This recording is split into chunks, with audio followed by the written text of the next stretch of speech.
Bonsoir Agnès. Bonsoir, Julie. Comment s'est reçue cette menace d'attaque de l'Iran en Israël? Est-ce que c'est pris au sérieux?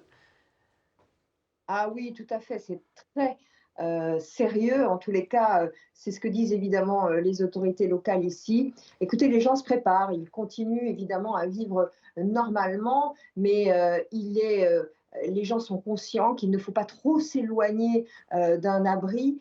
Ils savent aussi, et ça crée quand même une tension, eh bien, que l'Iran est tout à fait capable, et le pays l'a déjà démontré, d'envoyer des missiles ici en Israël. Donc les gens sont très nerveux, si vous voulez, que ce soit à Tel Aviv, à Jérusalem. Ils continuent à vivre, à faire leur vie, mais avec vraiment beaucoup de prudence et surtout d'inquiétude. Et cette attaque, elle serait possible, là, elle serait en représailles à l'assassinat en juillet, en fait le 31 juillet, dans la capitale iranienne du chef du Hamas, Ismaël Haniyeh. Est-ce que ça a une répercussion sur Benjamin Netanyahou? Est-ce qu'on lui reproche finalement ses tactiques, le fait qu'il n'y ait toujours pas de cessez-le-feu, en fait, toutes ces conditions qui rendent cette attaque imminente possible?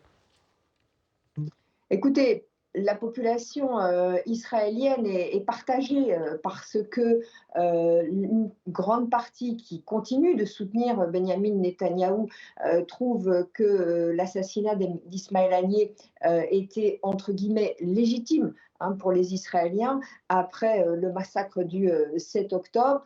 Une autre partie de la population, elle, pousse Netanyahou et aussi la classe politique, si vous voulez, à conclure un accord. D'ailleurs, les Iraniens n'ont cessé de le répéter. En fait, ils retiendraient leurs représailles à condition qu'un accord sur Gaza soit trouvé. Vous savez que à la fois l'Égypte, le Qatar, les États-Unis, tout le monde se réunit jeudi, hein, après-demain en Égypte, justement, pour entamer de nouvelles discussions. Donc il y a un petit espoir, peut-être que cette représaille n'ait pas lieu, mais en tous les cas, si cela divise la population, vous savez, dans leur majorité, quand même, les Israéliens trouvent que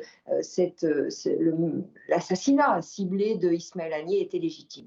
Bon, il y a déjà eu une attaque de l'Iran en avril dernier, on s'en rappelle, c'était le 13 avril. C'était une réponse à l'assassinat ciblé d'un autre individu, un responsable des gardiens de la Révolution, dans une enceinte consulaire à Damas. Ça avait été volontairement modéré de la part de l'Iran. En fait, Israël avait été capable d'intercepter à peu près tout. Est-ce qu'on a l'impression que ça peut se reproduire, ce scénario? Oui, tout à fait. Ce scénario peut complètement se reproduire. Et puis, vous savez, vu d'ici, certes, la réponse était calibrée, mais enfin, pour les Israéliens sont convaincus tout de même que l'Iran visait le territoire israélien et que eh bien, la République islamique avait quand même l'intention de faire des dégâts, voire de faire des victimes.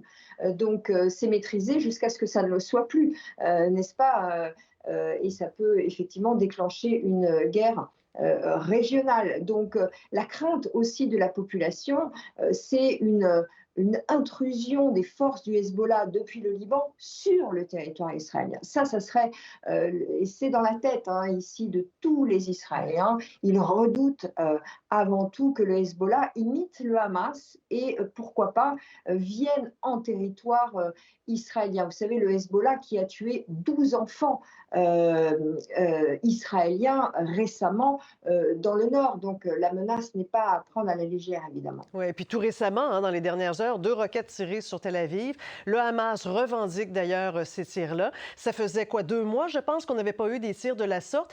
Quel genre d'impact ça a? Ça doit rendre les gens encore plus effrayés, encore plus nerveux?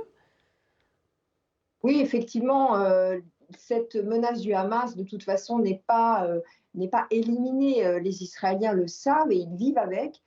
Aujourd'hui, les tirs ont été entendus très vivement, très fortement à Tel Aviv. Un des projectiles est tombé dans la mer, le deuxième est retombé sur Gaza, si vous voulez. Les Israéliens font avant tout confiance au dôme de fer, hein, qui les Oui. protège et qui est très efficace contre les projectiles du Hamas, mais ils savent que malgré la guerre, malgré l'intervention très forte, hein, d'Israël à Gaza, eh bien, cette menace-là n'est pas éliminée. Agnès Varamian, bien, écoutez, on suit ça évidemment de façon très, très attentive. On vous souhaite bonne chance. Vous êtes sur place.